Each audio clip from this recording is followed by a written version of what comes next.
So raise your hand if you know K-pop. We'll go ahead and get started. We're 2 minutes early. Raise your hand if you don't know what K-pop is. I know the music, that's just about it. That's because my fiance listens to it. We're going to learn. I'm going to learn you what K-pop is. Why is this? Why? Why does it keep going? Okay. So what you see on this this first slide, we have a couple of K-pop memes. And once you get into K-pop, you will understand. The memes are just hilarious. So this is our disclaimer. Please be respectful. We won't mention every single K-pop group in the entire history of K-pop in this panel because it would be like 10 years long. So we, whatever. And then trigger warning, we will be mentioning suicide and death briefly. We will be talking about that. If y'all hear really loud banging, my other half has gone to get me some medication out of the car, and she's going to try to go to the doors outside. Okay. So we're going to learn a couple of words that are frequently used in K-pop and in the whole world of K-pop. So K-pop, if you didn't know, it stands for Korean pop music. There's a word called daebak that is used a lot, and it just means like, wow, that's so cool. But instead of saying that, they just daebak. Then you learn that there's a thing called aegyo, and it's cringe, but whatever. So aegyo is the act of being cute. So like anything cutesy it's something that Korean fans started up. They just love when specifically the boys do cutesy things like wear cute little headbands or cuddle a plushie or whatever. I think it's cringy, but that's just me. Then you have daesang, which is like a top award. So like in America, we would say like Academy Award and Grammy, and like you would be the top for those. Those are like the top awards. Oh my god, I love K-pop. Oh my god, hey. But a daesang is like the ultimate K-pop music award that you can get in Korea. If you win a daesang, you're top notch. Then you have bias, and does anybody not know what a bias is? Okay, good. It's self-explanatory. It's your favorite. It's your favorite member of X group. Then you have the maknae. The maknae is going to be your youngest. And opposite that is the modnae, and the modnae is going to be the oldest member. And I think everybody's familiar with what stan means. Is anybody not familiar with that? Okay, great. I don't have to explain it. Anybody, you don't know what stan means? Okay, so to stan means that you really, really like something. Like you live and breathe it. Yeah. Yeah. So like that is a big term used in K-pop. Then you have the fan chant. It's different for every song for different K-pop groups, but most groups have like a single fan chant that you can do just if you're talking about the group, if that makes any sense.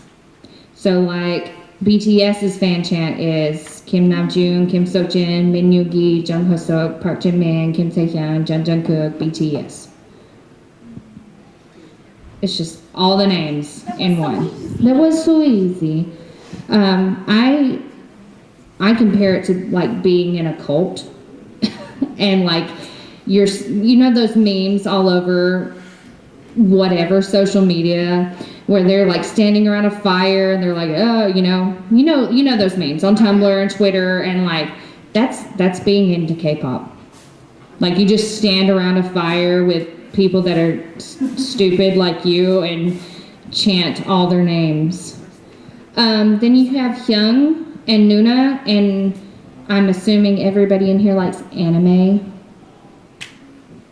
So it's very similar to how in anime you do, I almost said uni, but that's also K-pop. Someone throw out like a Chan. Yes. So like in Japan and Japanese culture and Japanese language, they have specific terms for acknowledging somebody who's older than you or somebody who's younger than you. It's called formal speaking. So like that's why we have senpai. So Hyung is like an older brother figure. So it's like a male speaking to another male who is older. And it's very informal. Nuna is a male, a male speaking to an older female. And then opposite that, you have Oppa, which is a female, speaking to an older male. And then Uni, which is a female speaking to an older female. So, and then like opposite of senpai, you have, so senpai is in Japanese, but the equivalent for Korean would be a sunbae. So they're, I don't know, they're similar. That's a fun fact. Sunbae, senpai. Okay, history lesson. Who likes history? Thank you. I appreciate you. I've only seen this slide 12,000 times now. Okay, so most people think that, like, they hear the word K-pop and they think, where did this come from? They're like, I feel like the BTS just happened and that was it. That was the beginning of K-pop. But no. And then other people think that the beginning of K-pop was like your older groups, like SHINee, Girls' Generation, and that they started it up. But that's also not true. And then like the diehard fans believe that like SM Entertainment's, which we'll get to that, but SM Entertainment's debut groups were the ones that started it all. But that's also not true. So K-pop started a very, very, very, very, very long time ago with this man. His name was Henry Appenzeller, and he often traveled to Korea, and he brought over folk songs, like traditional cutesy little songs, and he would teach them to Korean boys and girls and whoever, but he would replace the English lyrics with Korean lyrics. So that kind of jump-started Korean music. And then after that, there was a man named Han Dae-soo who took these folk songs and changed their sounds, threw a little bit of rock and guitar in there, and he was known as the master of folk rock. And so he kind of tweaked the sound from the folk songs and made them his own. And then you have Shin Jung-hyun, who comes in and he's like, we gotta spice this up some more. So he took all of these past songs that Korea has been loving and living vicariously through and whatever. Sorry. Is that me? Okay. So he took those songs and he thought, you know what? Screw the government. I'm gonna write about you. And replace the lyrics with ones that say pretty much screw the government. And that started up Korean rock. Now, then you had, like bouncing off of that, you have the famous Kim sisters. And they were a Korean-born American group. So they were born in Korea, but they actually moved to America to promote their music. Their mom was a very, very, very famous singer in Korea before the Korean War. And fun fact, their dad was kidnapped and executed by North Korea. So after that happened, they were left with no means to survive. Like they had no money. He made the money. So mom decided, hey, we're gonna adopt a third because three is always more fun apparently. And why not become a trio, a singing trio? So they started out performing in like little bars and like little side stages. And then they went from there to they started performing for American soldiers that were stationed over there during the Korean War. And then from there, they signed a contract and became a very popular entertainment group in America. And they're actually the first Korean artist to reach number 7 on the Billboard singles chart. So people think BTS did that. BTS did not do that. The Kim sisters did that. And then after the Kim sisters, there was Cho Young-pil, who is kind of the Korean Michael Jackson.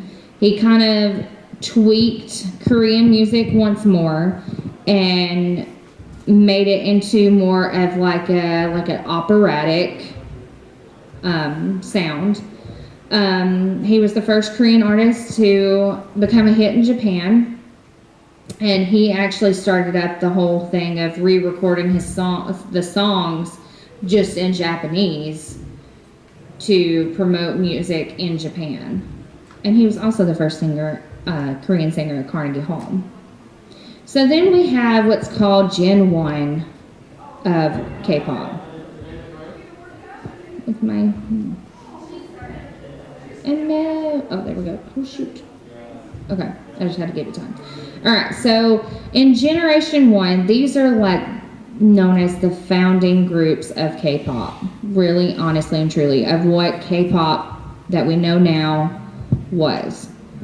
So the first K-pop considered K-pop group that ever debuted was Seo Taiji and the Boys.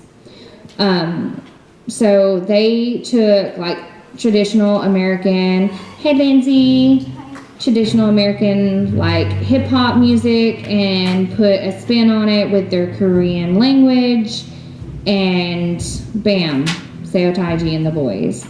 And one of the members, Young Hyunsuk, was actually not, I was gonna say he was not good, but he, after he left the Boys part of it, he actually went and founded his own entertainment company to rival SM Entertainment, which is what Seo Taiji and the Boys was under. So, yeah, I lost my train of thought. Help me. Help me out. Experimented with all kinds of different music that was coming from overseas. They were the first Korean artists to incorporate rap into their music. If you've ever heard the song "Come Back Home" from what BTS did, they actually did that first. And I've mentioned YG. Oh my gosh, where's my video?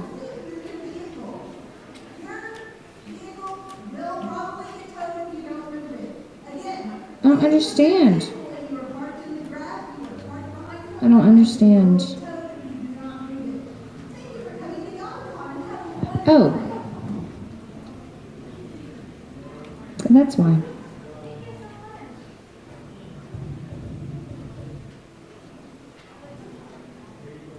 Let's try this again. Does that mean? No. No, I broke it. Oh no, I didn't. Okay, great. Okay. I promise I know what I'm doing sometimes. Shh. Okay, maybe it'll let me now. Aha ha ha. Yeah! So this is Seo Taiji and the Boys. very old. This was like early 90s. It's not very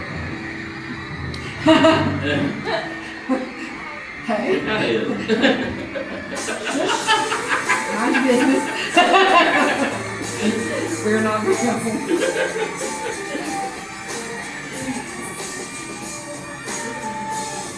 First group to really have choreo. You're like, no.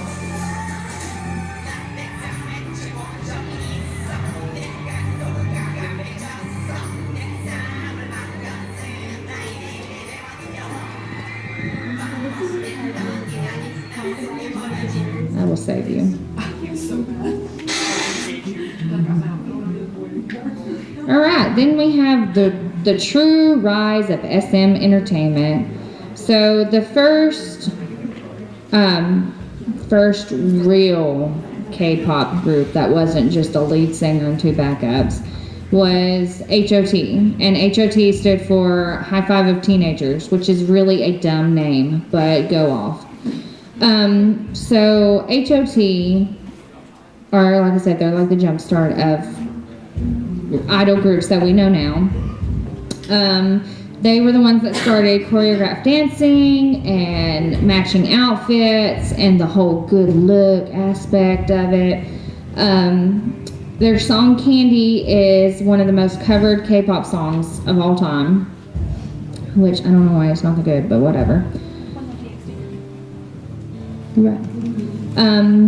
So after they disbanded, 3 of the members formed their own little dance trio. And all the members are actually still in the music industry in some way, whether it's being a choreographer, a producer, a director of music videos, whatever. They're still in the music industry over in Korea. So here's Terrible Candy. Sorry.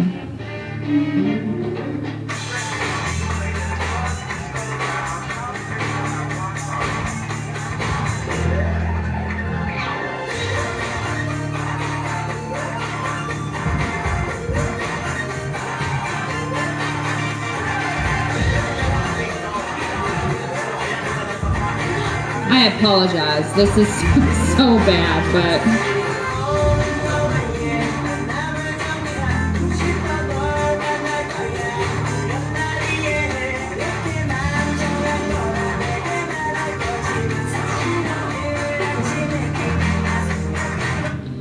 Okay, so there's an episode of Power Rangers where they go to like an amusement park. That's what this reminds me of.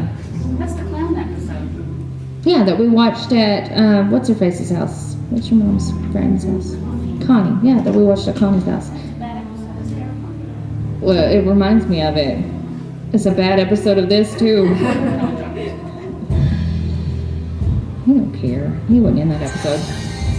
Then we have the beautiful, wonderful, lovely Cess. I'm obsessed. I'm not obsessed. So they were supposed to be the female equivalent of HOT. They were the first successful female idol group, like overlapping the Kim sisters. They were the first to debut and sing in Japan after the World War II restrictions. And the only member that is still technically with SM Entertainment is Shu. So everybody else left, which I don't blame them. If my idol name was Eugene, I would probably leave too. But it's like classic 90s vibes. But yeah, like, it's just a good vibe.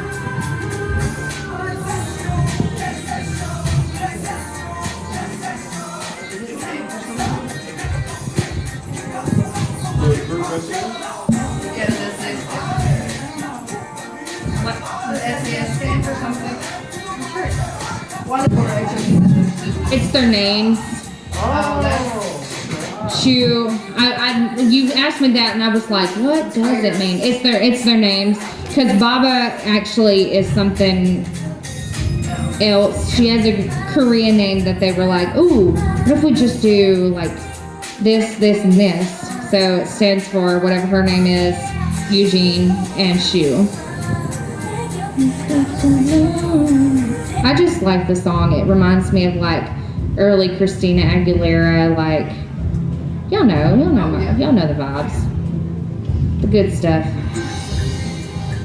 Yep, knew it was gonna do that.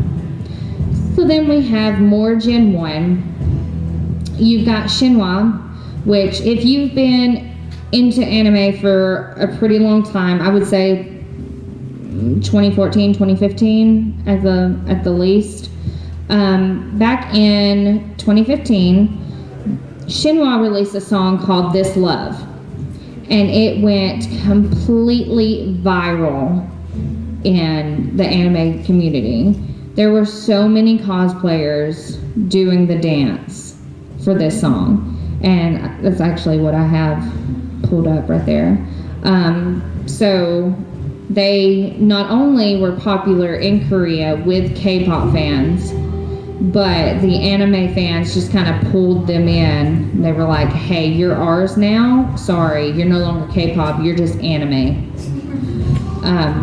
And they have not recovered since. I mean, that was pretty much the last comeback that they had. Then you have the Setchkis, who were kind of the first group to really get inappropriate with their music and use swear words and talk about things that you shouldn't talk about in Korea, but they did. And they just kind of broke the stereotype of bubbly, like innocent, cute, like, hey, we're all children, let's talk about candy. Looking at you, HOT. We'll never get over that song.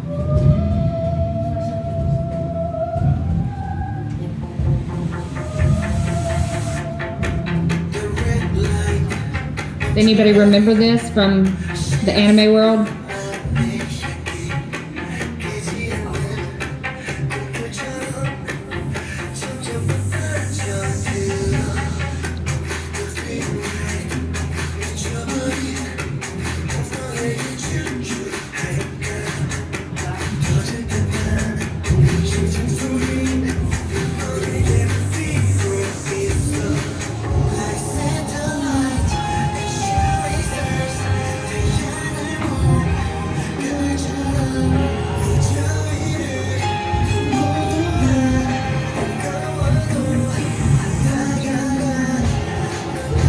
I wanted it to get to the chorus.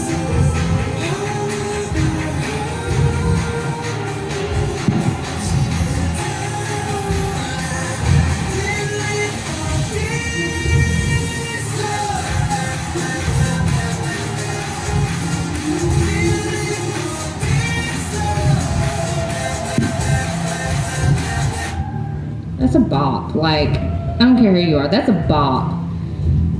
Did anybody remember that from it going viral several years ago?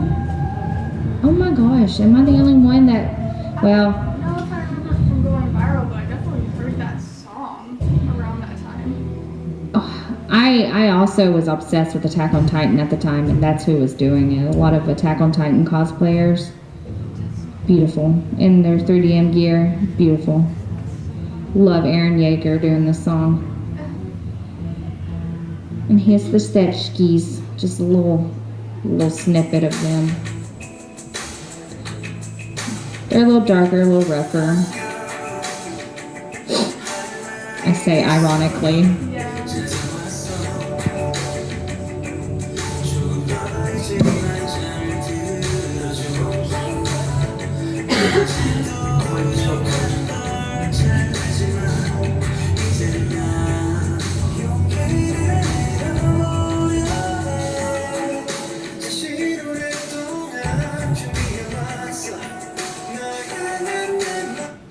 So with the Setchkis, they started out like hardcore, pretty hardcore, pretty rough, and then they got old.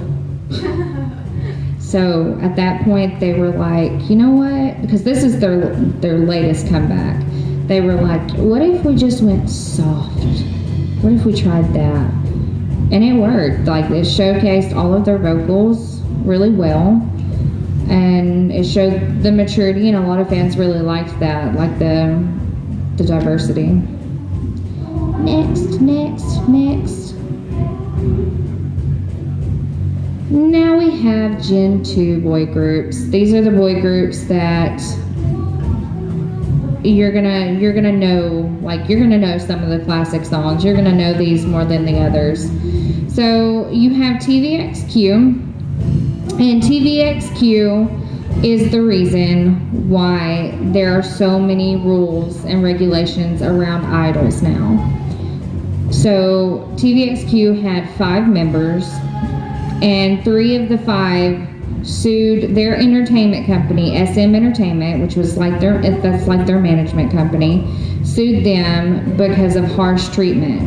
So they were being harassed and bullied and subject to violence from their managers, and they were being overworked, and they weren't receiving any profits. So it was a huge deal. So 3 of the members left and sued SM Entertainment until they got some kind of financial reimbursement. And then the only 2 members left are one of the members' names is Yuno, the letter U, and then KNOW, Yuno.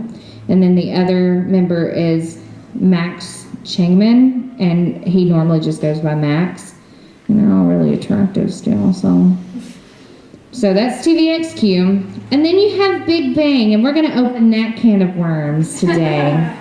So Big Bang is probably, I would say, the most iconic boy group. If you're just laying them out, not even counting BTS, just laying them all out, Big Bang.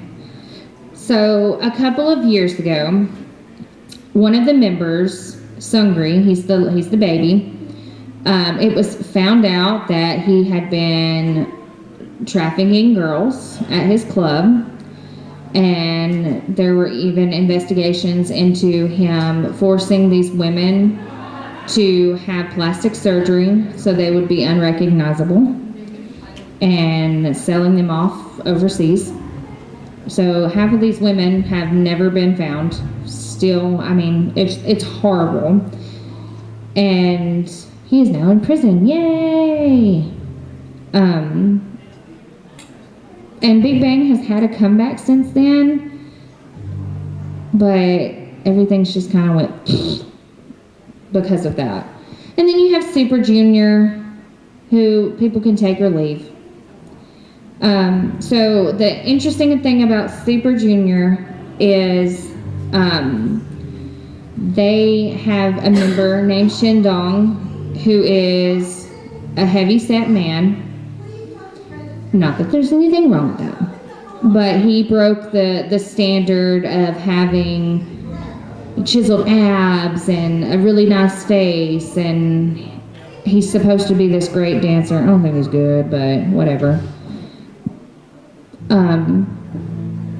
But that's Super Junior. I don't get it. I don't get Super Junior, but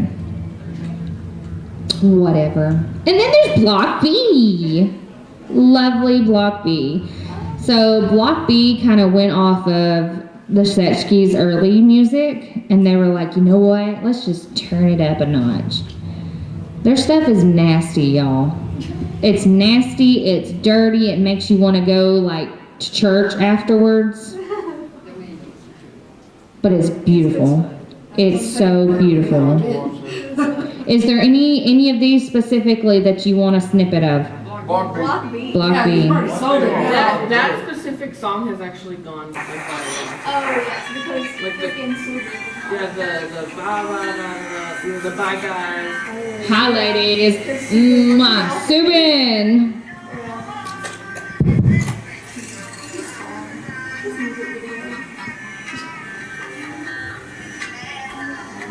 Zico.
So if that's your first time hearing it, do you like it? Yes. That's cool. Yeah. It's your first time hearing it? Yeah. Is it really? Yeah. Yeah, I have no idea. See me later. I got some other recommendations. So Suju has like some Super Junior, their abbreviation. People call them Suju.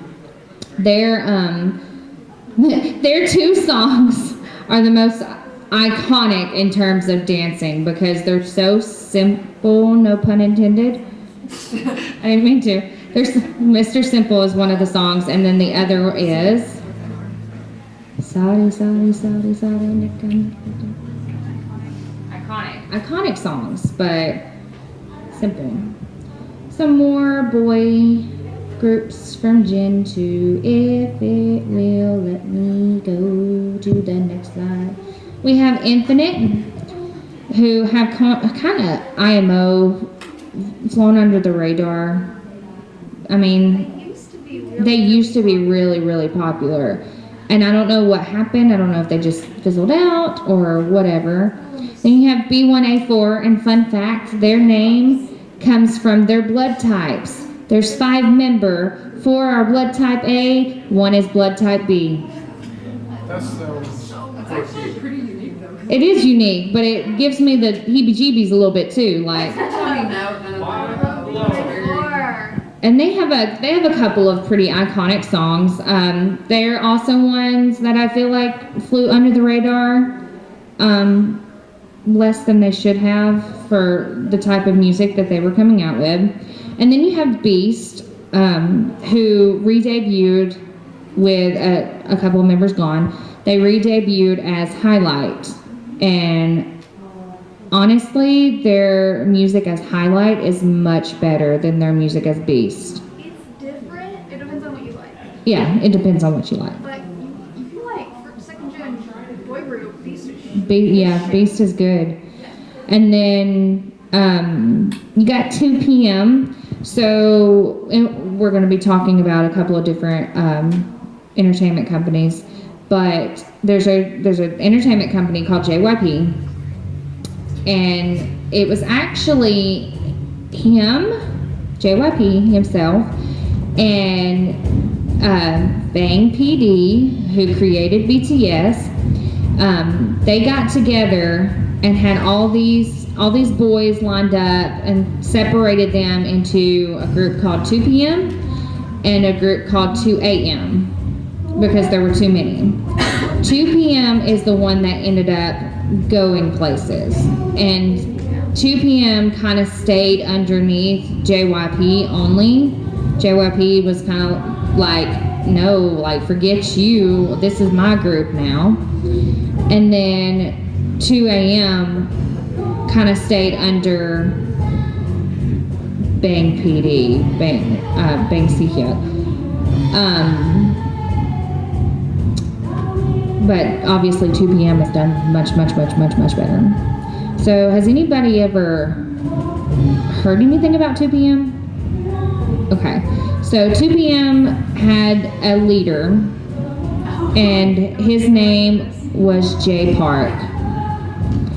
And Jay Park is very, very controversial in the world of K-pop. He is now a hip-hop soloist, has some very, very nasty music, some very, very good nasty music, but still nasty.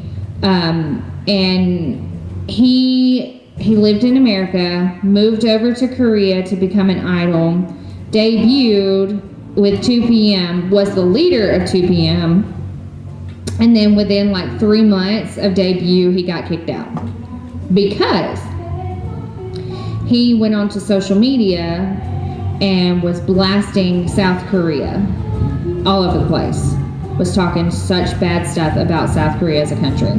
So they were like, you know what? Go home. So now he lives in America. We have Precious J. Park, love him. And they pulled somebody else from the group and were like, okay, you are now the leader. So that's 2 p.m. Anybody interested in any of these? B1A4. Beast and B1A4?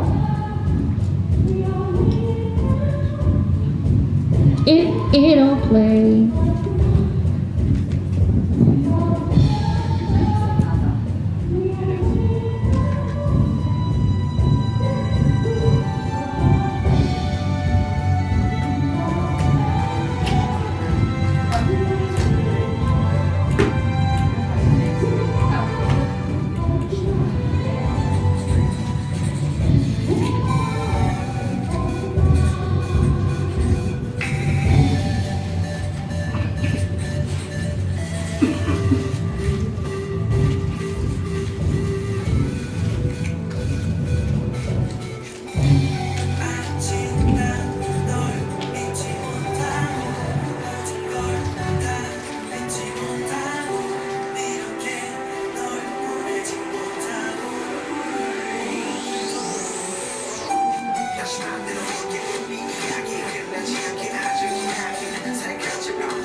my drugs. Yeah.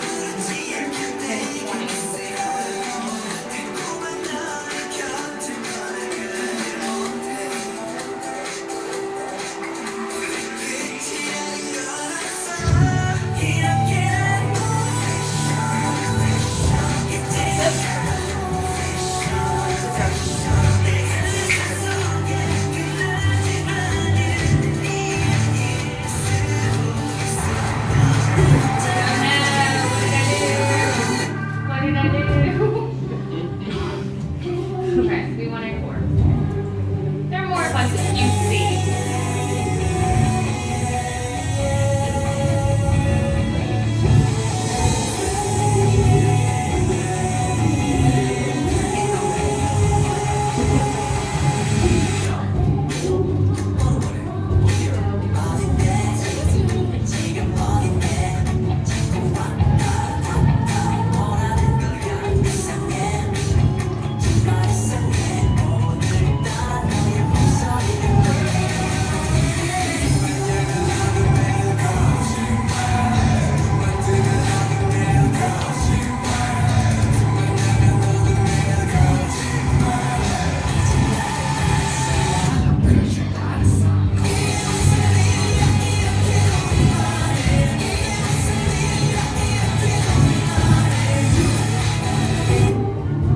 Very poppy.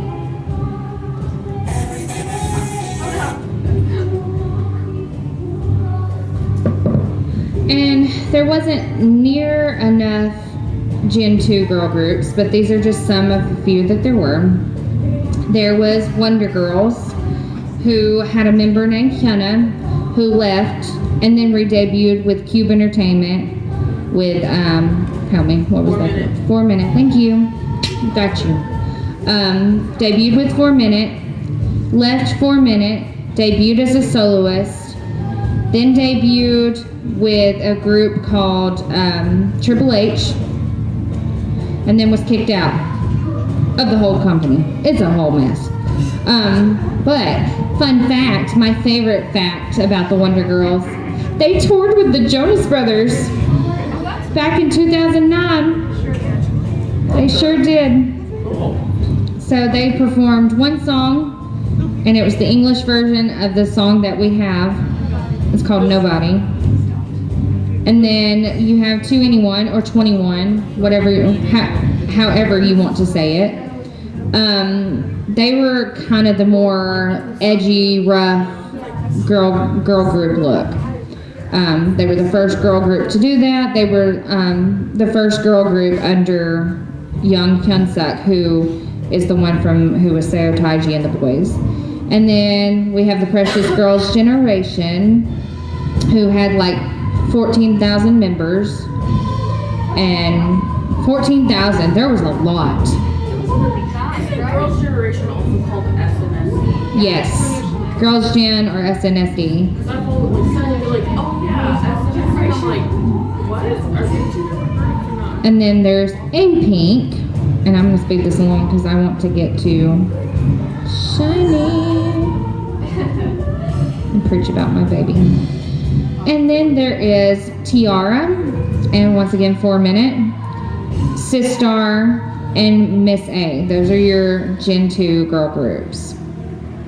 And then we have Shiny. So here's the brief moment where we will talk about suicide. So Shiny was on a good path. I would say they were on a path similar to how BTS was. They could have done a lot. They were very popular, the most popular Gen 2 group, if not at the time the most popular boy group of all time. So in 2017, their lead singer Junghyun killed himself, and it was a big shock and a big wake-up call to the K-pop industry to talk about mental health and all the pressure that these idols are put under, and let them take the breaks that they need to take And Junghyun was a beautiful songwriter as well as being like in a boy group. And all of his solo work, if you listen back to it, you can hear the cries for help. But SM Entertainment just kind of shied away from all of that because of his pretty face and wanting him to keep going with the group. And it just got too much, and he committed suicide. And so it left 4 members. All of the members were, or still are, very, very, very, very, very close. And my sister has this theory that this music video, which came out after his death, was like their message to him. Want to talk about Shiny? No.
The song is all about like hope and like going through it.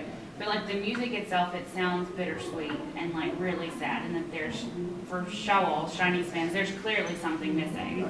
Like we can hear it. In all their music. There's Versus their most iconic song. Yeah. It's so iconic. You can't not like And this. everyone knows the difference. This was probably arguably more iconic. Not as well known though.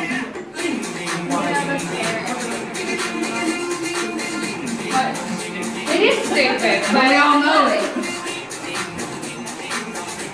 Something about calling you butterfly and ding dong. I don't know. Not Ding They Dong, could call me Ring Ding anything at Dong. this point. I'd be fine. You have, look.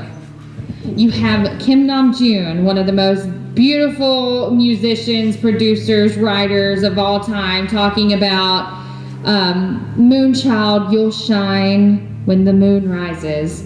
And then you have Shiny, ring ding dong ring, and they're like the equivalent Oh yeah. in Korean society. Okay, so then after Junghyun was a member from Kara, who also committed suicide. Does anybody remember her name, or is that gonna make me look bad?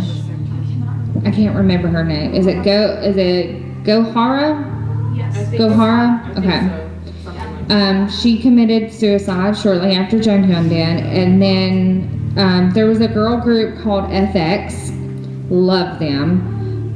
They were supposed to be based on the Spice Girls, so all of the members were like in comparison to Sporty Spice and Scary Spice and whatever.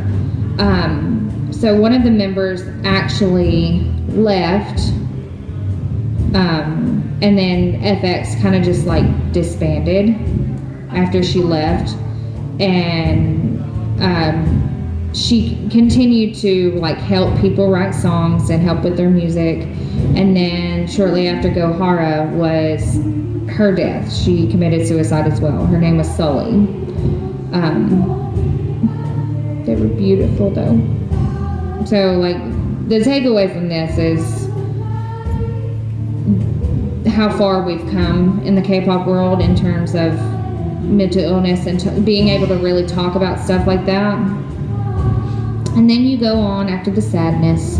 You go on to Gen 3 boy groups, and you've got BAP, B2B. Let's see how many of these are disbanded. BAP is disbanded. B2B is not disbanded.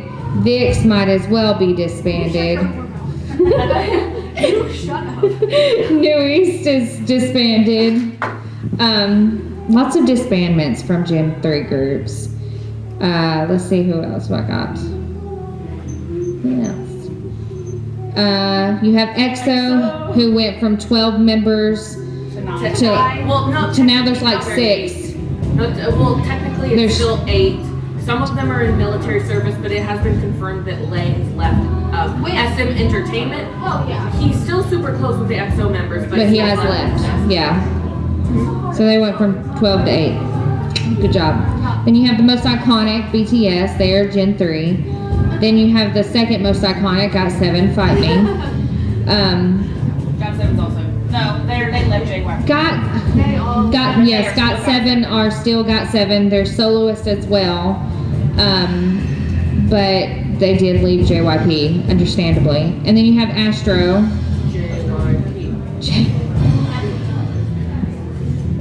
So, there's a lot of rivalries between fandoms in general, but especially in the K-pop world. So, EXO debuted in 2012. BTS debuted in 2013. GOT7 debuted in 2014.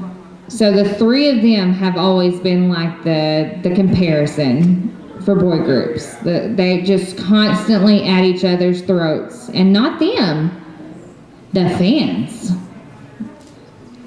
Just, don't get me Like, I started. remember when people would be like, oh, Baekhyun and Taehyung are friends, but then, like, the fandoms were just... They are Yeah. besties. It Or doesn't Jasmine and matter. Namjoon. Best And then friends. there's 17 who don't be fooled. They only have 13 members, not 17. Then you have Winner. They're not the winner. Winner Chicken Dinner. And Ace, who actually debuted and then had a comeback with a new member. So that was shocking. There's lots of boy groups in Gen 3. You have 101, who was kind of the first successful boy group to come out of a survival show, which is like the Korean equivalent to like American Idol or X Factor, America's Got Talent, any of those. It's the same concept. People showcase their skills and hope to win. Then you have Icon, who Their main producer, main rapper, main dancer, because he potentially was gonna buy some marijuana. Yeah, I know. Then you have Pentagon. Hold on. When all of hold on. Icon for real for 1 second. When all this was revealed that Hanbin was about to be kicked out of Icon, like his fans were like worried that he was gonna go off himself. So like they followed him around and to like make like we're tweeting about it, reporting it. Like, no, he's fine. He's just been sitting at Han River for the next 5 hours. He's fine. Because it was devastating. Because again, he's a main producer, main writer, lyricist, all that, and he gave us everything. yeah. Pentagon. Stand Pentagon. So 101 has disbanded. Icon has kicked out one of their members. Pentagon kicked out one of their members. Okay, Icon. Bobby had a baby. Oh yeah, Bobby had a baby. Yes. And then you got Monsta X, who kicked out Wonho, who's now a soloist. What did they even kick out Wonho for? Was it that he like might be smoking weed? I have a theory. About Monsta X. Or should I say we have a theory, because we've compiled it together. So we have this theory. So leader Nim of Monsta X, Shonu, was also having a scandal of having an affair with an older woman that was married. At the same time, Wonho was having his scandal about whatever Wonho does. And so I think they made Wonho leave because caused attention and took the heat off of Shonu. Because here's my thing. Starship Entertainment, the company, is not dumb. They're not stupid. They know how to make money. And Shonu, no offense to him, could not have a solo career. He could not. But Wonho is popular enough and was popular enough and still is popular enough that he can have a solo career, and they know that fans will buy albums and feed into his body. Oh, I love his Instagram. His Instagram is like tasteful. So technically he is still under a subsidiary of Starship Entertainment. So he is technically still under Starship He could technically still tour with Monster X. if he wanted to. But I feel like that was to take the heat off of Shonu to make the best call so that Starship still makes money. There's more Gen 3. NCT! Gen 3 was really the rise and fall of K-pop idols. You really started seeing scandals happen, and you saw like all the subunits. Now we have NCT. And do you want to talk about NCT? Or do you want me to talk about NCT? I'm trying to look up their new videos again. Oh. So NCT stands for Neoculture Technology, or if you're me and you're part of my fan fiction, it's Nerd Culture Technology. So they started out with what's called NCTU, and it's just a couple members that are in other different groups now. Always Mark. And Always Mark. They debuted as NCTU. Well, then they plucked a few out and put them in another group with some other members and called them NCT 127.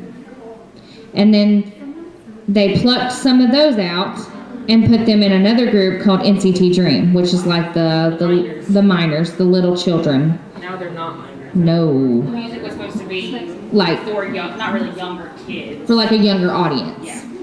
And whereas 127 was supposed to be for like teenagers. And then they decided, what if we just did it all together? And so they came out with NCT 2018, which is every member from the units. And they all got together, they did a song, blah, blah, blah. Then they decided to debut Wavy.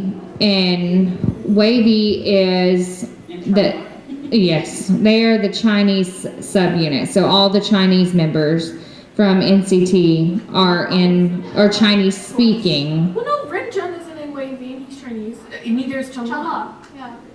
Well, it's because they were minors at the time. Yeah, but they should be. They should be. They're not going. They're not going to be, but they should be. So they debuted Wavy, and then came NCT 2020, and then NCT 2020 was different from NCT 2021.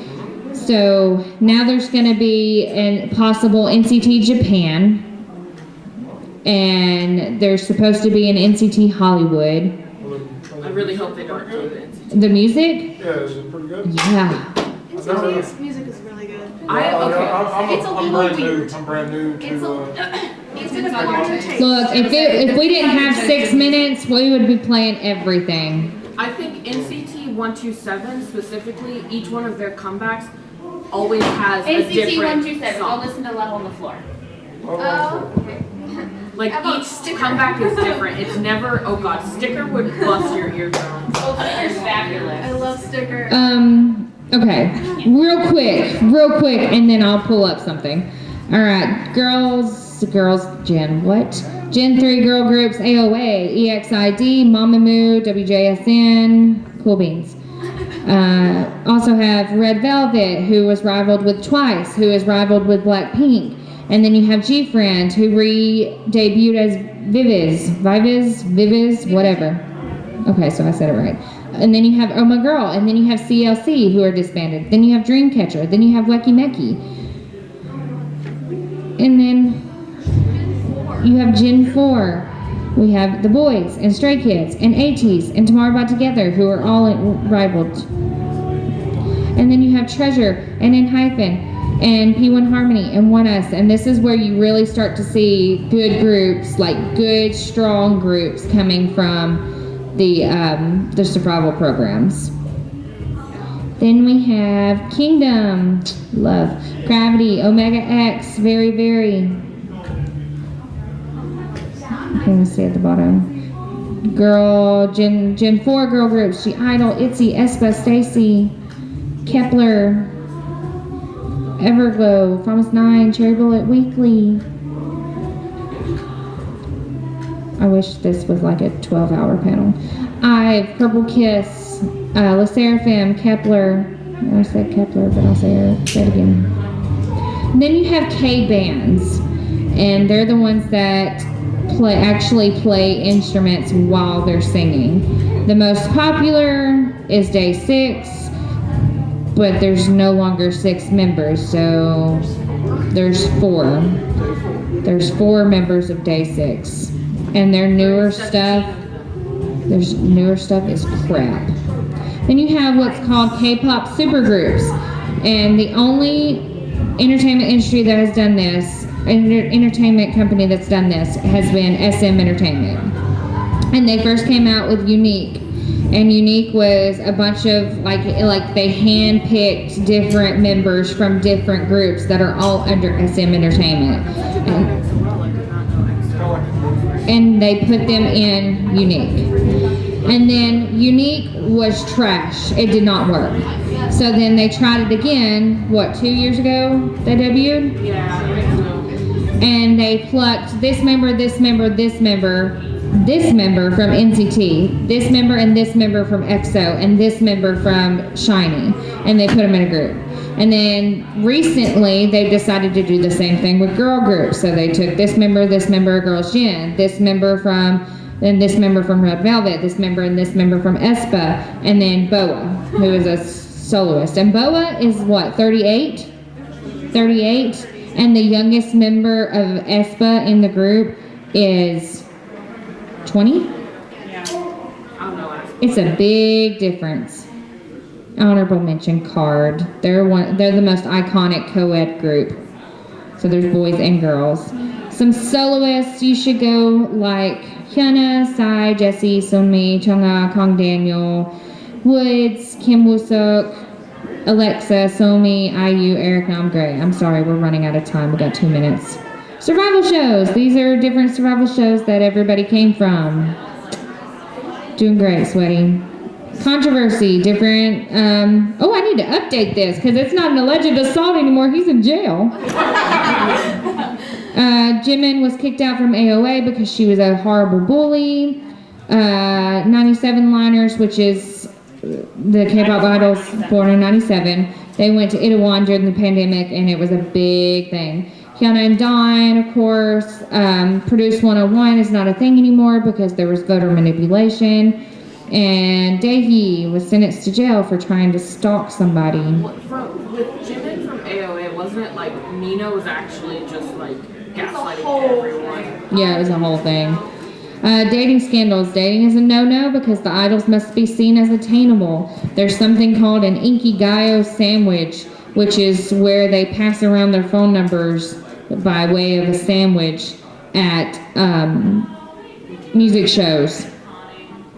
And then they tend to fake relationships around comebacks to promote and draw attention to their specific groups, such as Kai from EXO dating Jennie from Blackpink. They both happen to have a comeback. And then, man, there's so much good stuff in this PowerPoint. You have banned or censored media, like, help me.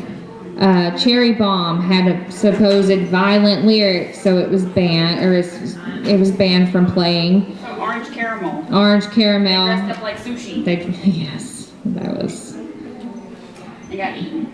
And then talking about sessangs, an example of a sessang, fans in 2019 bribed security so that they could sneak onto NCT 127's tour bus, and they laid down on their beds and snuggled with their pillows and got pictures of everything, and it was disgusting. But these are like the delusional fans that think that they are really honestly going to be with these people. All in all, there's too much pressure for K-pop idols. I hope you all learned something, got something out of this, even if it was niddly-lily-mumbo. Niddly-lily-mumbo.